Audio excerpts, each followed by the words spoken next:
when you're going through tough times like this, how do you keep the lads motivated and focused?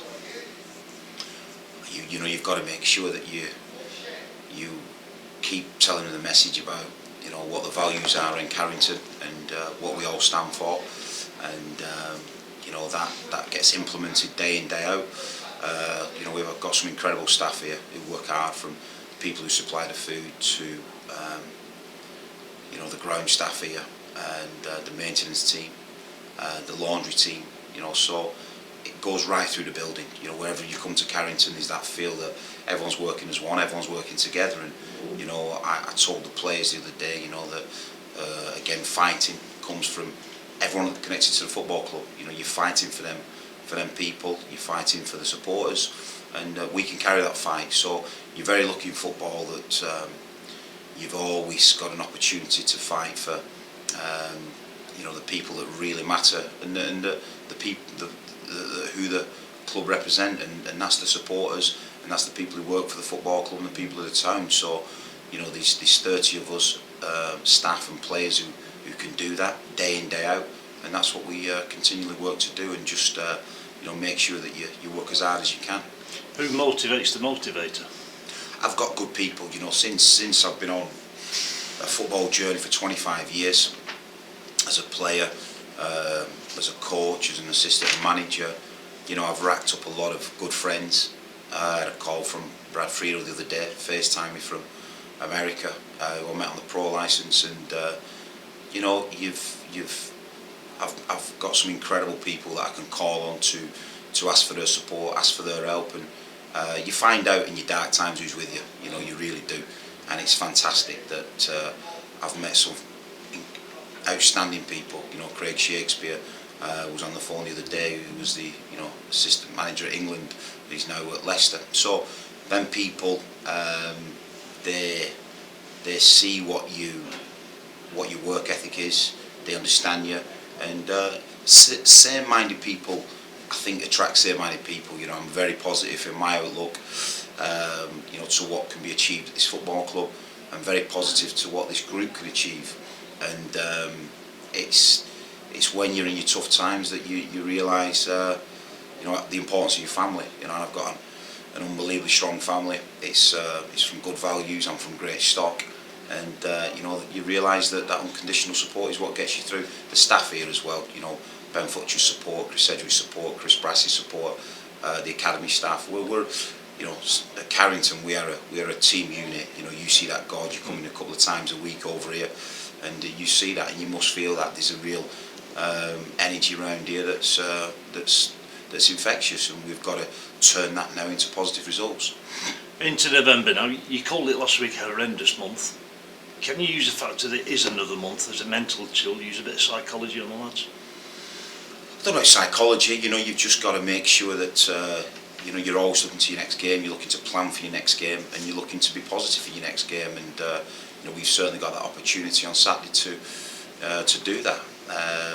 It's a new month, absolutely. It's put to bed a really bad month, and you know, we've got to get back on track. And you know, the players know that. The players know what we need to do, and certainly the staff do. So you know, we're looking forward, certainly learning, or trying to learn from October and learn from the past, but certainly looking forward to a future. You mentioned in your programme notes for Saturday you've had a good meeting with the chairman this week. What was the outcome of that? You know, it was looking at some medium-term planning and sort of long-term planning. The chairman's round here. He's not like another chairman who doesn't visit his training ground. The chairman knows exactly what we do on the training ground.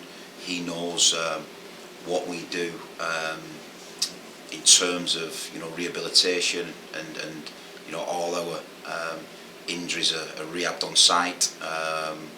So you know, I've got a chairman who's constantly understanding what we are doing and what we're going through, and that's important, because I think he's a massive enthusiast of football. He's a massive supporter of what we're trying to do, and you know, he was under no illusions that you know, what's happened and the consistency of the team performances, you know, have been very sketchy in terms of, you know, getting players out and having a consistent team. When I look at Leicester's team and Burnley's team of last season and Burton's team and Scunthorpe's this season, they haven't lost players, they haven't lost key players, they've been very consistent, 14 to 16 players that gave consistent results. So we are going to get through this tough period together, and when we do, when we come out the other side with a squad that's fully competing, and I've got 20 players on the training ground that are driving performance and competing again, then we're going to have a successful season. When you look at the results and the performances last month, is there only one thing you can pin down and say, we need to work on that, we need to fix that? I think when I look at the performances, it's not mirrored our early season form, and I look at Tom Pope and Vaughan as a front two. I don't think there's a better front two than that. Then you supply crosses for them two, which Zelly and obviously Danny Mayer, backed up by Tom Saws and Jacob Mellis, with Jonah overlapping. That's the vision that the team produced at the start of the season, and we've come away from that because we've not got a Tom Pope or a Jonah on the overlap,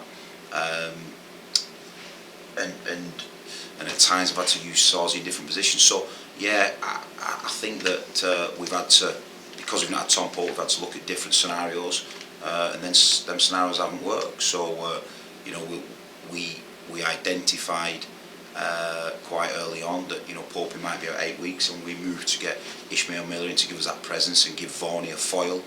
And at the minute we've not been able to use Ishi, so things have transpired, but we've got enough about us to get through this tough period. You're going to make changes again Saturday. Danny Mayer suspended, possibly without Tom Saws. Is that your biggest problem? You just can't keep a settled side together? I think certainly from the meeting I had with the chairman, he understands that because he's around this place. I think yourself, God, you understand because you're around this place, and you see what we're trying to do from Monday to Friday to a Saturday. But we will get them players back. An injury's not permanent; it's not forever, and we'll get that competition again. I've had to have 6 or 7 or 8. Usually I'll pick 2 or 3 scholars to train with us on a daily basis. I've had to have 6 or 7, maybe 8 at times, and it's not the same competition in training. It's not the same. It's not the same opposition as when you've got a group of 20 players, going at each other, and making sure that the competition's absolutely game related. So it has impacted, but again, it's something that over the next 2 or 3 weeks, there might be no signs of that getting better, but when we come through that and out of that, then it's an exciting future.